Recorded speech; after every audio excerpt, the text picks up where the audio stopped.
Welcome to the Animation Industry Podcast. My name is Terry, and it was my birthday on Sunday. Today I'm chatting with independent stop-motion felt animator Andrea Love, who is best known on social media for her extremely cute, extremely tiny, extremely handcrafted felt animations where she does stuff like make peanut butter sandwiches, light candles, and even paints watercolor sceneries all in felt. In our chat, she's going to share how she got into felting in the first place, what it takes to make these felt creations, what it takes to run her animation business, what it takes to leverage social media, and where her career is heading. But first, this episode is sponsored by Hue, makers of colorful plug-and-play cameras for learning, work, and play.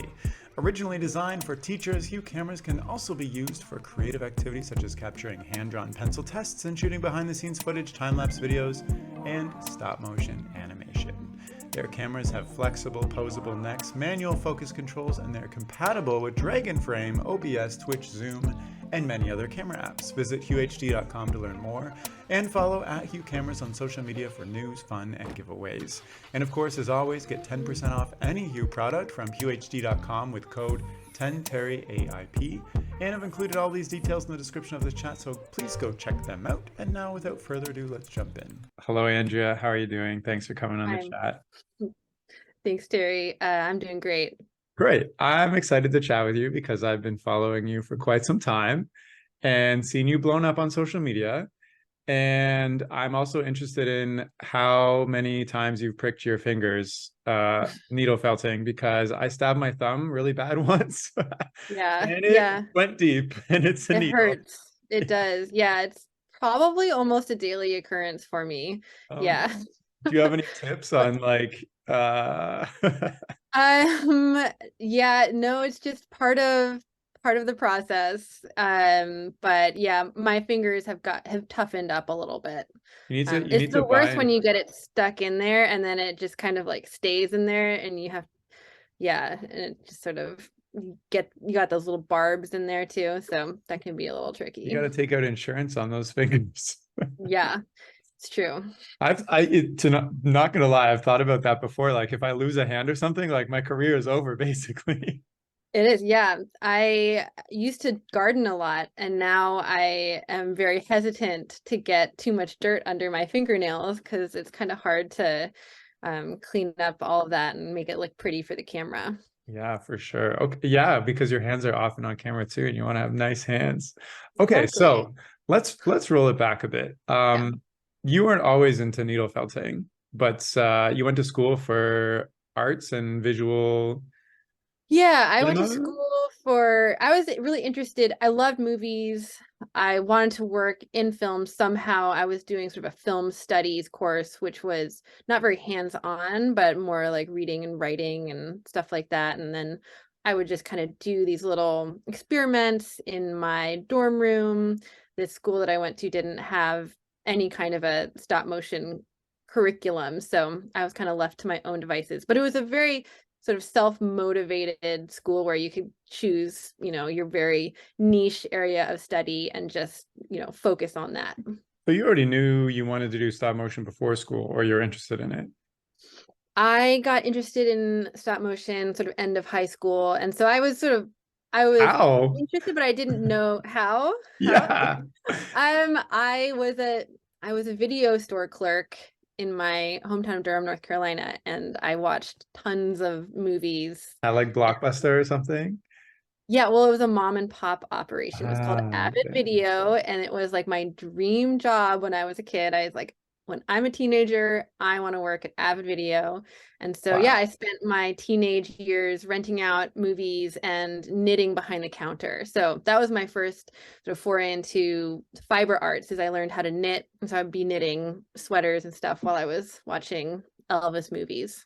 Wow, so you've seen every movie possible at the okay. Yeah. Okay, so you're knitting this, this already sounds like the perfect formula to create what you are today. You're already knitting, you're watching movies nonstop, you go to school, you're doing little experimental things in your dorm room.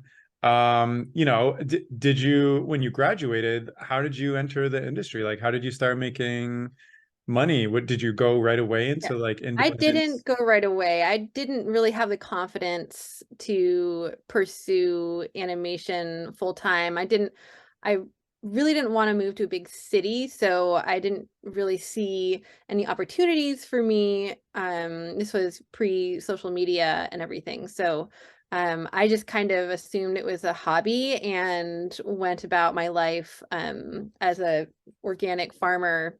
I took an internship here on the on the West Coast. So that's how I moved out to the West Coast. And I worked on farms for a couple years.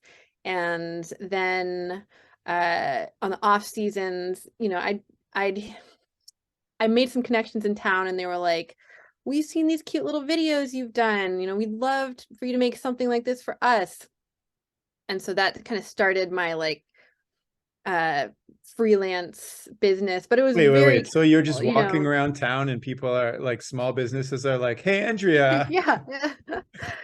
Um, you're off yeah, from the how did farm that right now. happen? Do you want to?" Uh, well, I was renting a yurt, as one does in Port Of Townsend. of course, everybody's rented a And yurt in their life. my landlord worked at the land trust, and the land trust was my first client. So that was Wow. the connection.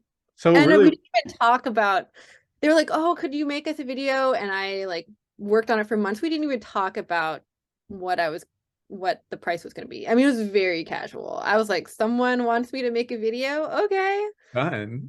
Maybe And I'll get a free yurt rental yeah, month out of this. yeah. Um, And I'm not going to tell you how much I made on that project, but I'll just say that it was embarrassingly little. don't worry. I Yeah, remember my first creative projects. I was doing things for like $50 and yeah. spending weeks. I was just Exactly. Yeah, this was months happy to and get months and anything. yeah. So, but you know, one job would lead to another little Yeah. job offer, and I was kind of on the local business circuit for a couple years. This is live action video stuff, like No, this is stop motion. This all is stop like motion. little Wow. puppets. Yeah. So my style was doing animated documentaries.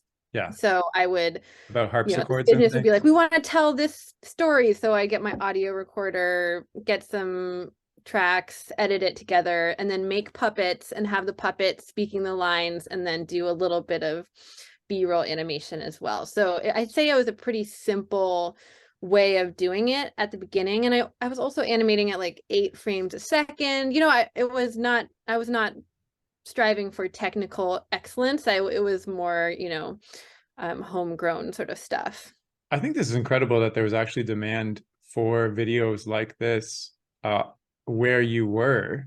Um like Yeah, that seems I pretty mean rare. it's a small town and it's a pretty funky artsy community, and I Yeah. think people just looking for something a little bit different than the kind of live action stuff that people make. So, yeah. That's quite incredible. It sounds really organic, I guess, how it happened. Yeah. Like you It didn't was like very apply to organic. studios and like put together a reel and like do all the animation test. Like, do you think it's if you were to recreate this knowing you wanted to get into this career now, do you think it would be possible or it's just kind of like you fell into the right place, right time?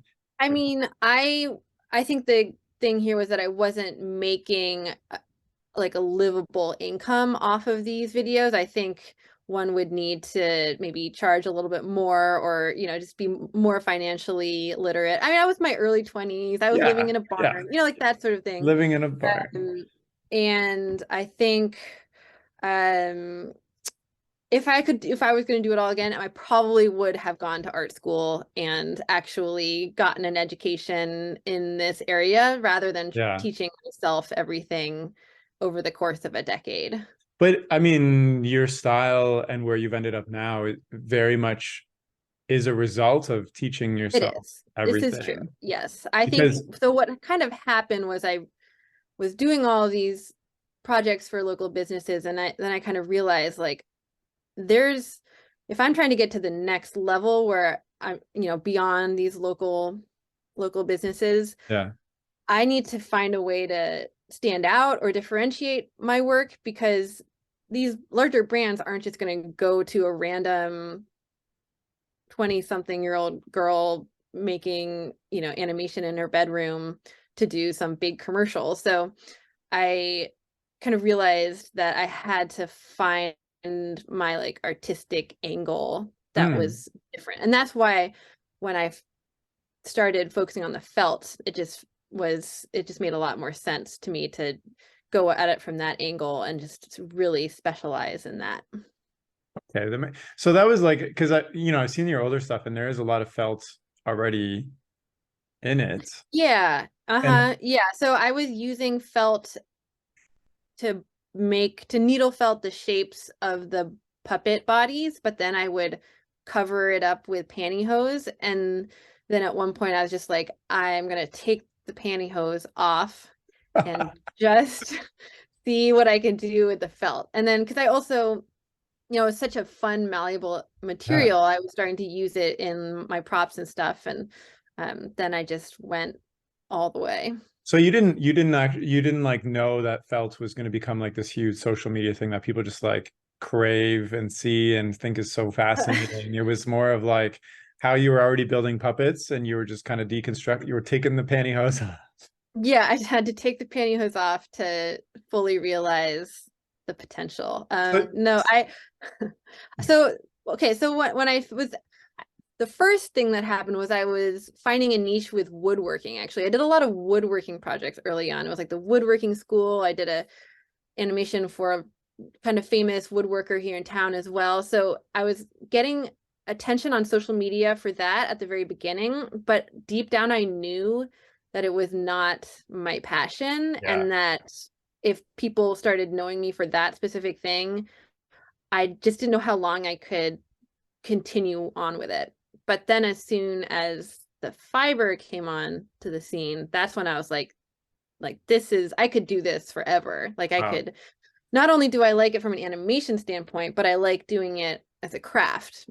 And so even if I'm not animating it, I could still be making like little fun things. I actually did that for a while too. I went to craft shows with my needle felted pot holders and little wall hangings. And so there's like a whole world of needle felting that's a, you know, fully realized craft aside from animation. So I think it's just interesting to bring those two together. So there are people out there that have Andrea Love originals hanging on their walls and they didn't even know it at the Yeah. time. Yeah. Okay, There's interesting. It lots sounds of like you them. were Mhm. very future thinking when you reached a point where you were going with the flow and then you said to yourself like I want to like get to the next level and really differentiate myself and up my game. Mhm. Were you, you know, were you still working full time at this point on at the farm and stuff and doing this and Yeah, doing it was a animation? gradual transition. I think I did like 3 full-time years on the farm and then maybe 2 part-time years, and then I kind of realized that I wanted to, yeah, pursue animation instead of farming, and then I just sort of jumped into it full time. Do you remember And yeah, the first post that got you kind of that professional attention you were looking for? actually, yeah, let's see. The first post that really took off on social media was my first cooking with wool post. So I had already like started experimenting and doing personal projects, but I'd say those first couple cooking videos is when I got the call from Le Creuset, because they were like, that pot looks a lot like our pots. Like, could you Wow. do something for us? And I quoted them, and it didn't work out because I think they realized, oh, we can just repost what she's already done because it like actually already looks just like Le Creuset. So that was a Did bit they of like, pay you for okay, that actually don't like repost? use other people's products in your animation just yet. So, but yeah, that was sort of like the beginning of getting more brand notice from brands. However, I would say that even less in the cooking videos, it's more about just once I stopped doing 100% client jobs and I started mixing in personal work. Hmm. And that actually maybe wouldn't seem like it would move the needle, but that's what gets people engaging more with your work on social media, which fuels the growth, Totally. which then leads to more work. So I'd say if there's any space for people to experiment more with their personal work, then that actually will feed into their professional I mean that makes practice. sense because when something is branded or is an ad, I feel less apt to engage or share it when I versus like I see just something really cool that I like. And like Yeah. cooking and needle that, you hit a lot of things. So were even in your personal work, are you being strategic and like, there's kind of this pressure to like always one up yourself to keep growing forever, right?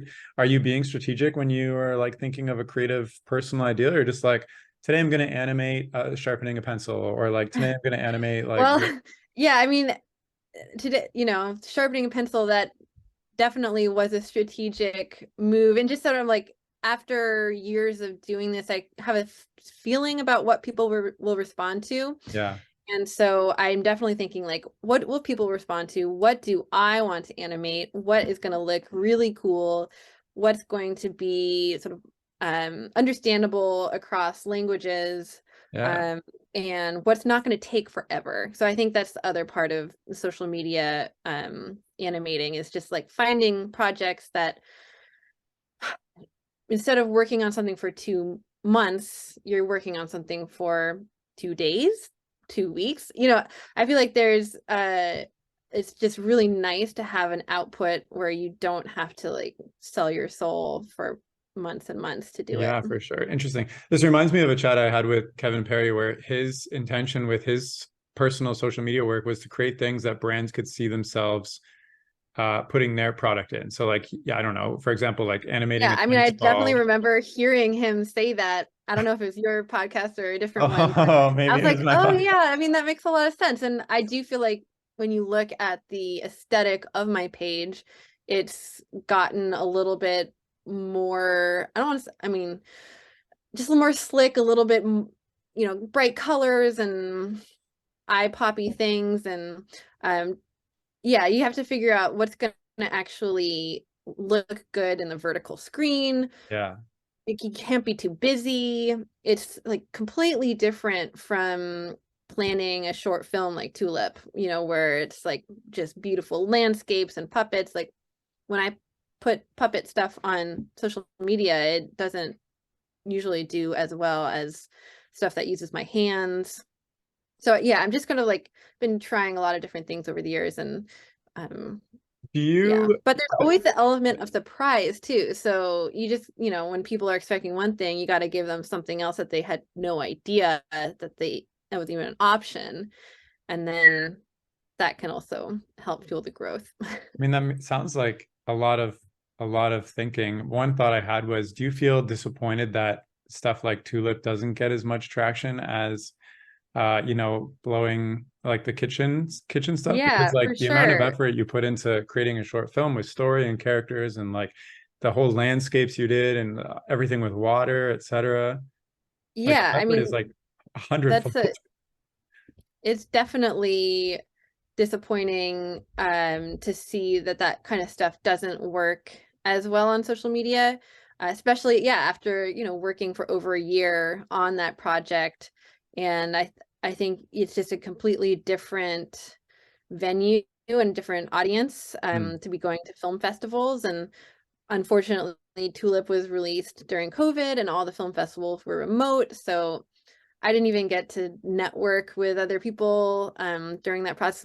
We never went to a film festival in person with that film. So it was just really, it was just super disappointing to have something that you're so proud of and then it's so beautiful and just to not, yeah, to get more traction from like a silly, bubble blowing video that you do in a week. Although that one I'm really proud of. So I mean, it's just a different, yeah. I mean, I'm it's one of those actually ones really where it's thankful. surprising and stands out because you made bubbles Yeah, out of felt, which is yeah, I thought was crazy. yeah, yeah. That was a fun one. I'm I'm glad that I have been able to pivot my focus to doing this sort of micro short stuff on social media because um it frees up my time a little bit more. Like I uh don't I mean I do work full time, but I can create more work and get it out faster. Yeah. And I think there's a balance, right? Like now that it's been a while since I've done a short film, I'm like, oh, wouldn't that be fun to like sink my teeth into a bigger project? And I'm, you know, considering whether it could be time to do that again. But I'm just glad that I have another way to create that is a little less time consuming. So you are working full time on felting?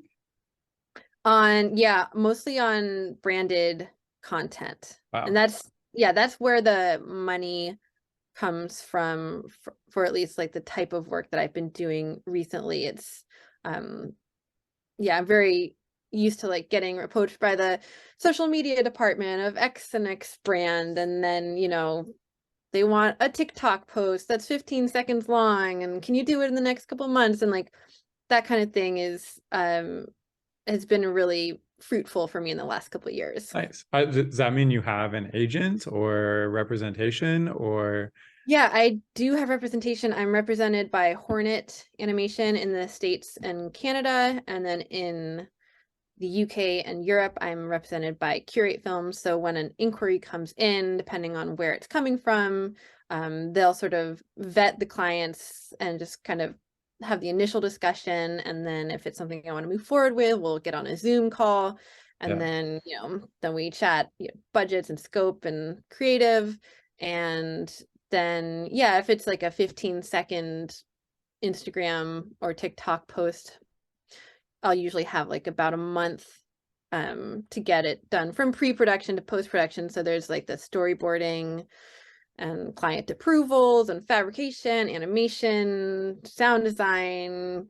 You know, sometimes we work with a colorist. So it kind of like, there's just a lot that goes into a 15-second animation. And sometimes I can do it all myself in more of a casual way, but other times we'll bring in more people. So you usually work with a team for all your stuff then, I guess. I like, yeah, definitely have a, so depending on the job, sometimes I do it alone, but I also have a part-time assistant who helps with the storyboarding and helps with the fabrication. And then I Would you, usually, oh, helps with the fabrication. Interesting. I was going to say, would you ever pass off the animation or fabrication to somebody else? Because, you know, it's, as a creator, it's so personal to what you do. yeah, I would say that the fabricate, like the felting is definitely my favorite part. And so it's hard for me to give up too much of that. Yeah. And then I would love to give to pass along some of the animation. You know, maybe on a bigger project, it would make sense to work with an animator. But then again, I have like a lot of techniques, a lot of little felty tricks when I animate that would be hard to teach. So there's a factor of me wanting to pass it along, but maybe it's not as easy as just I would assume so. At what point did you become represented in your career? How far along were you? I think I was getting the viral traction from my cooking videos at that point. So that was 2019. And I have to say that definitely coincided with me being able to book more legitimate, bigger jobs. And I think it, you know, just having representation gives a little bit of, you know, legitimacy maybe to these clients who want to make sure that they're in good hands. Yeah. But then again, I am in a very specific like social media marketing world. I'm not booking like the big 60-second TV commercials, right? Like that's like kind of a different ball game. And I am, you know, it's a smaller scale operation that I'm working with. It makes sense. It makes sense. And also congratulations on creating this career and working full time. I think that's incredible and that's really exciting. Yeah. How I guess, you know, you seem like a kind of a future thinking person and you said you could do this forever. How sustainable do you think this is? Do you think like felt is trending for the last couple of years and it's going to go down? Do you think this is, stop motion in what you do in social media is going to continue forever? Like, do you have any Yeah. feelings on this? My feeling is that felt it is could be as big as like the claymation thing. Like I feel like it's only a matter of time before felt animation Hmm. is just sort of like people just know about it and it's just sort of an accepted subgenre of stop motion the way that claymation is. And I think that it is on an upward trajectory. I've seen more of it cropping up, and I think it's an exciting time to be part of it because I don't think it's reached peak saturation. Well, I kind of see you as at the forefront, and like the leader kind of felt animation, and there are other people who are also You. doing felt and cooking videos and whatnot I've seen it, that have come yes. up, and I'm like, wait a Hmm. minute, Yeah. how do you feel about, as it becomes more saturated and other than just having like history, do you feel like you will continue to be able to separate yourself from like a branding perspective? I'd like to believe that I have enough of a runway going that I will be able to continue to chart my course in a successful way. And I kind of have like the sentiment of like rising tide lifts all boats. Like if more people are interested in felt animation, maybe there are gonna be bigger projects that come Yeah. up that use it.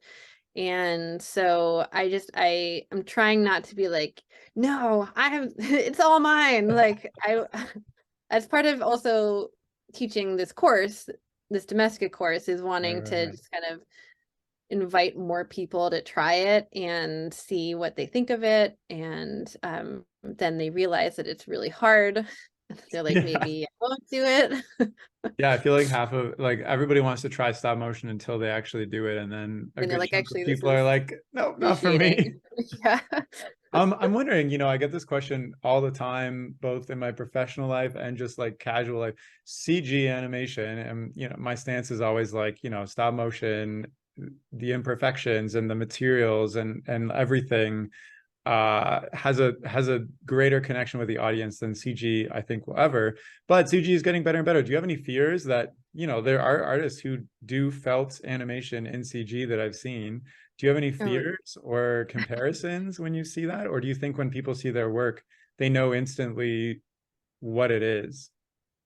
I think that even if it's really well done, I think that people can kind of sense a difference, even if they don't realize exactly what they're seeing.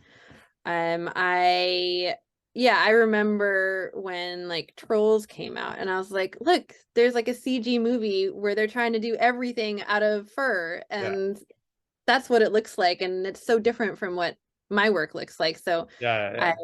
I, I'm not too concerned about it. Okay. Has anybody, what happened to me recently? I went to the dentist and he wanted to like see some of my recent work. So I showed him and he was like, so you did this all on like the computer? This is all. And I was like, no. It's like the biggest insult to me when somebody is like, oh, your work looks like CG. I'm like, oh no.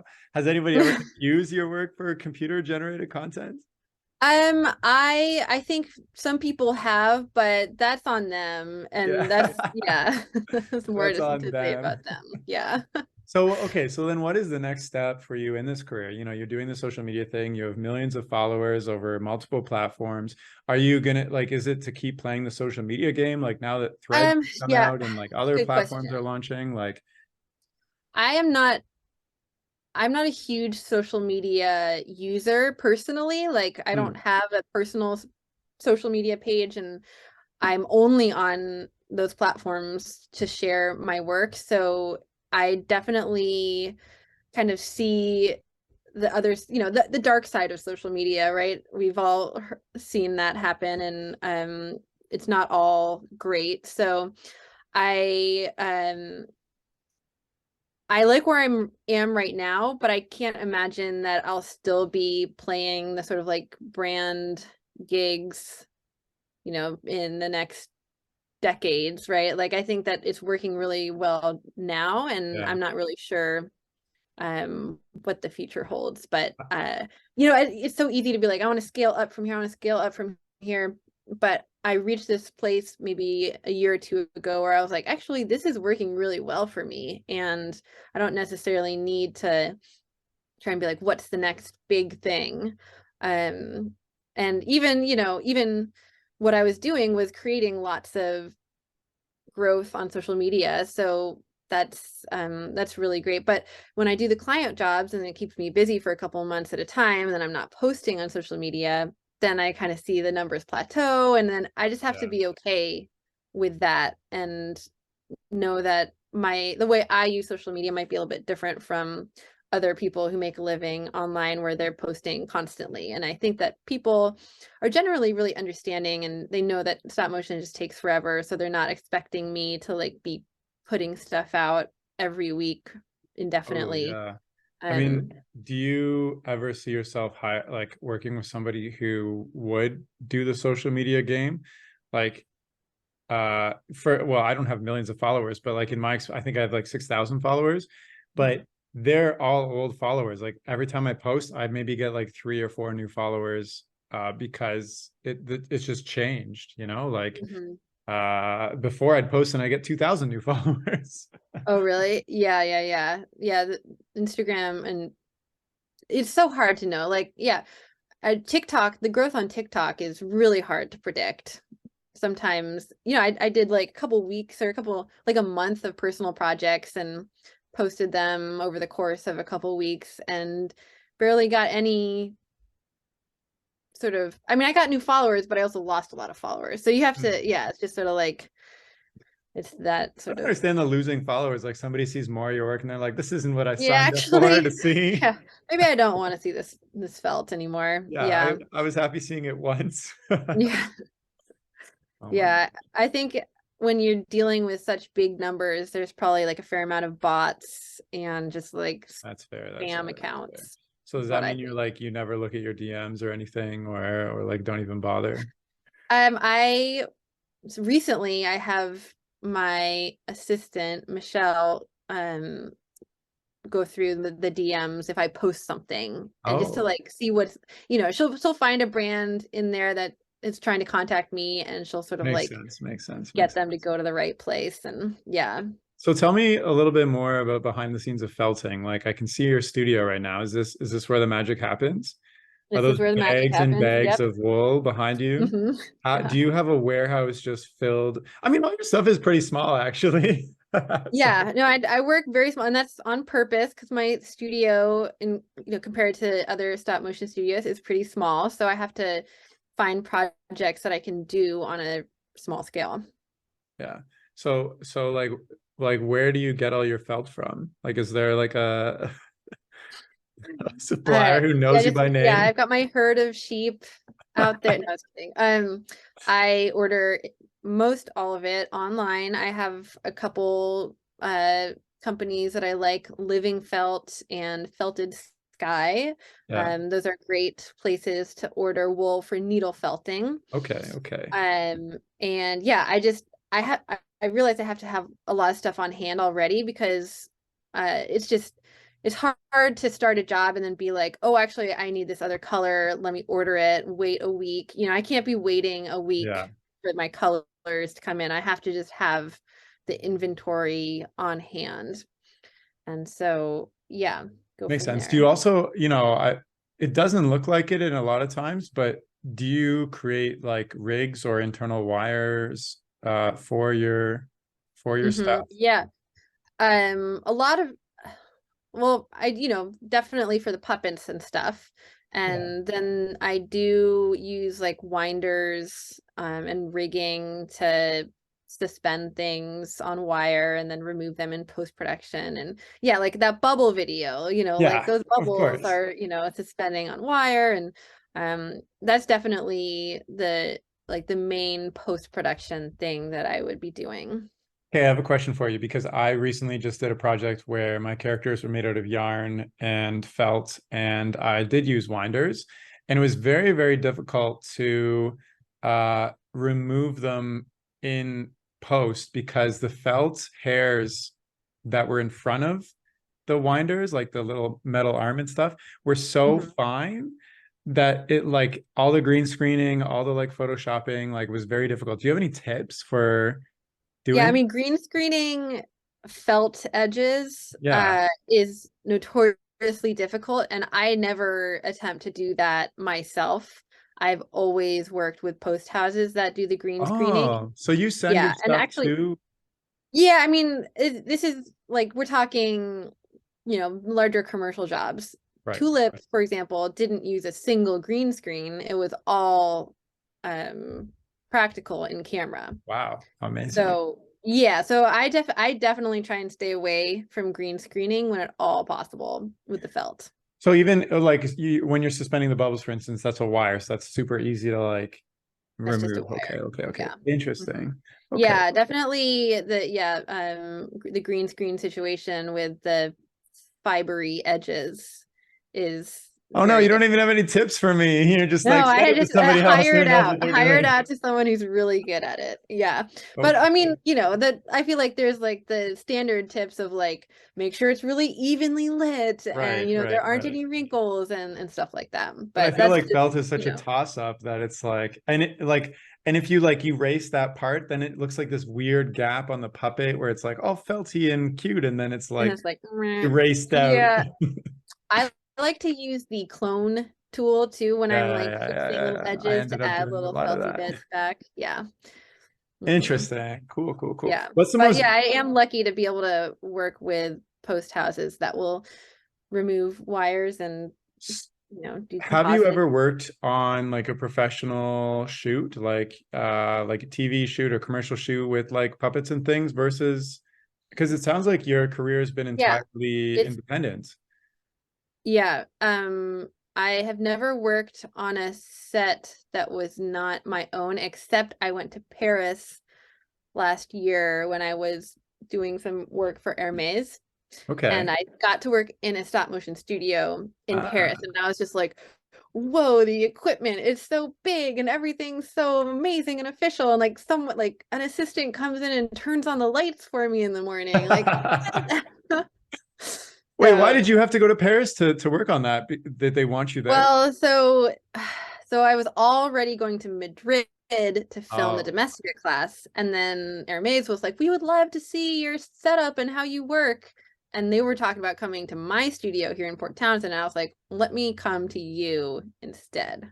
oh, nice. Yeah. Also, do you want to let's talk about the Domestika course. So that's a new thing and it looks very fun. And your video, you're like very specific on exactly what you're teaching, which I think is great. Tell me about, teaching.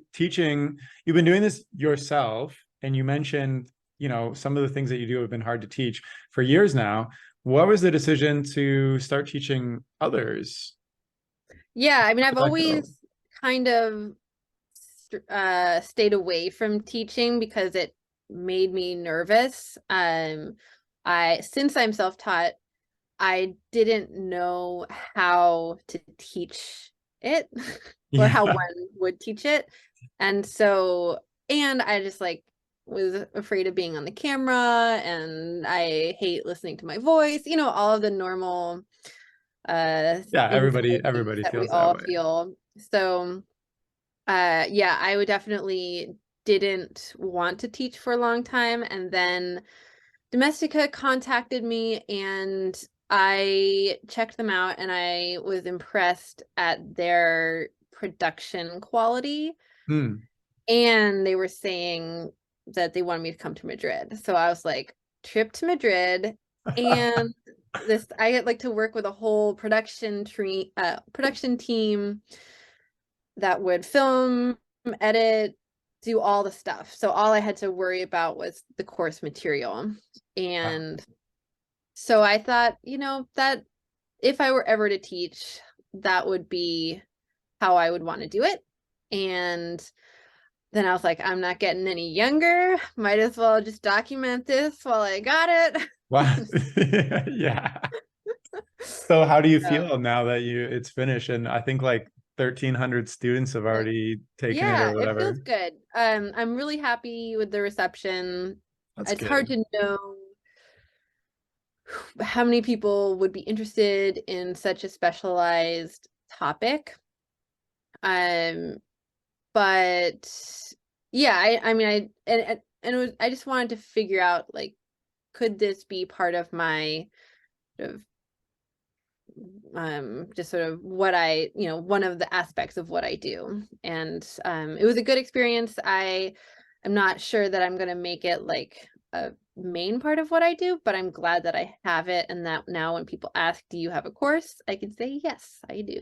And I did it in Madrid. Yeah. Maybe one of my last questions here. You know, your career has been very self-motivated and involved a few people. You're doing a lot by yourself. You have an assistant now. You know, what keeps you going every day? You know, you started on a farm in a yurt. You loved video production. You did some cute things around town. You found needle felting and it blew up on social Hmm. media, which is incredible. And now this is what you do full time. What has kept you going on this path instead of saying like, you know what, like this is mentally tiring. I'd like to just get into something, I don't know, something else. Yeah. Um, I'd say that it's the genuine passion for fiber and needle felting. I would probably want to be a fiber artist even if I wasn't animating, so just having that like love of what I do, but also as soon as I started getting traction with my career, that's a very motivating thing as well. Yeah.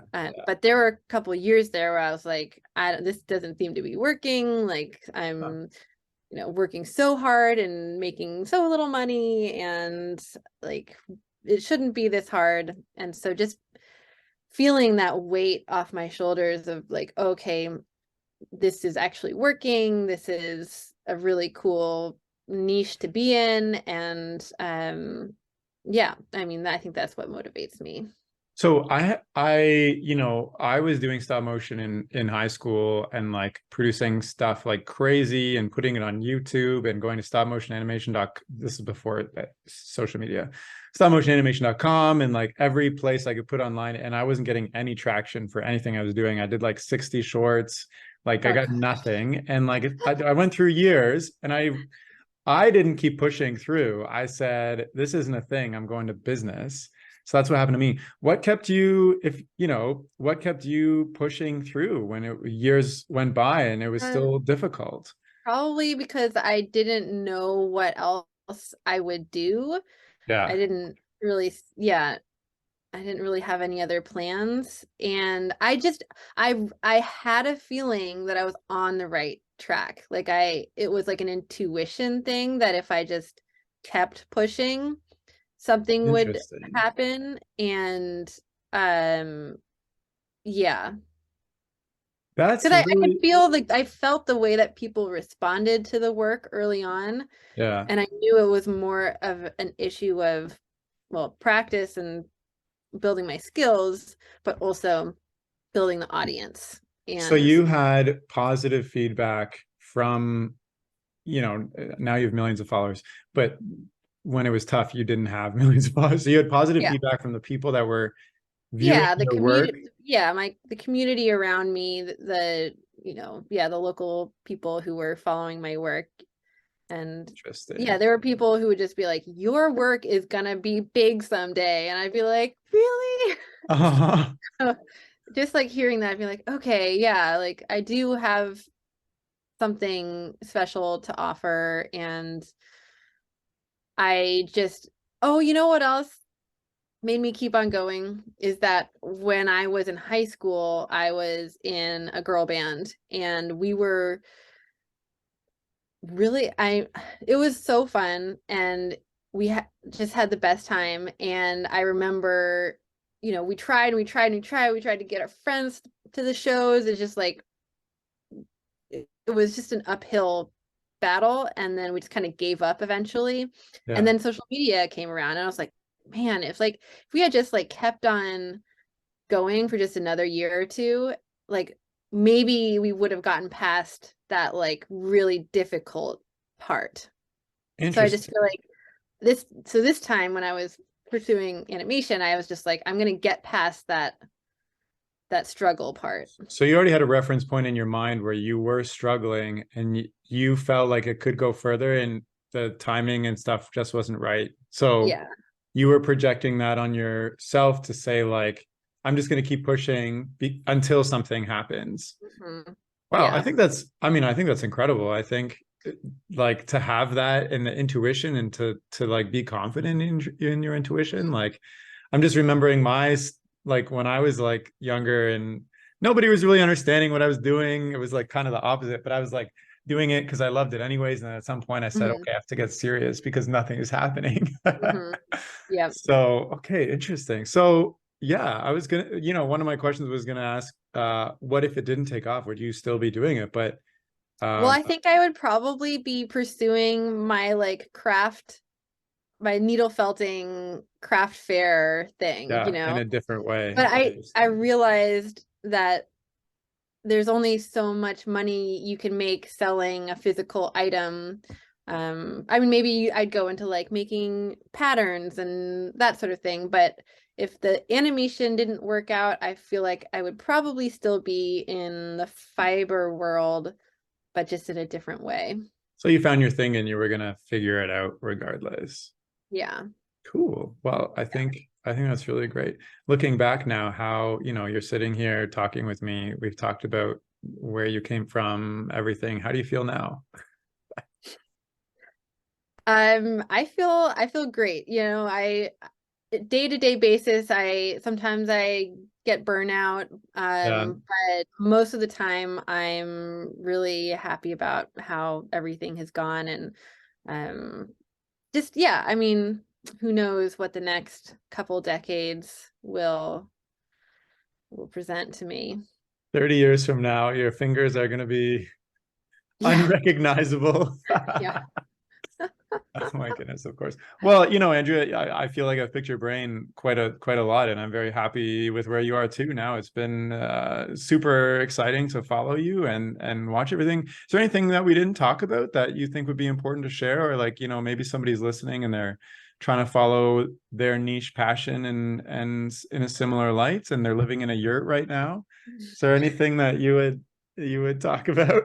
Yeah, I mean, I guess I would just say that it's a journey. It takes a long time, and so just don't get discouraged if there are roadblocks or if it's just taking a little bit longer than you had thought. Yeah, yeah. And I think, I think it's incredible that you pushed through, because if you didn't, um, I don't think as many people would enjoy your work. So I think that's really Oh, great. thanks. As we're wrapping up, is there anything else you'd like to share? I don't think so. Yeah, thanks for having me on the podcast. I'm honored to be here and excited for people to listen. Oh, I'm honored to have you on here. So thank you so much for coming on. And if Yeah. you're listening and you want to, follow Andrea or reach out to her, I'm going to include a whole bunch of links to her Instagram or TikTok or YouTube, her new Domestika course, which you should definitely take if you're curious and interested about needle felting and animation and wondering if that's for you, and her website, which is andreaanimates.com. And that's all for now. So thank you so much for listening. Okay, bye.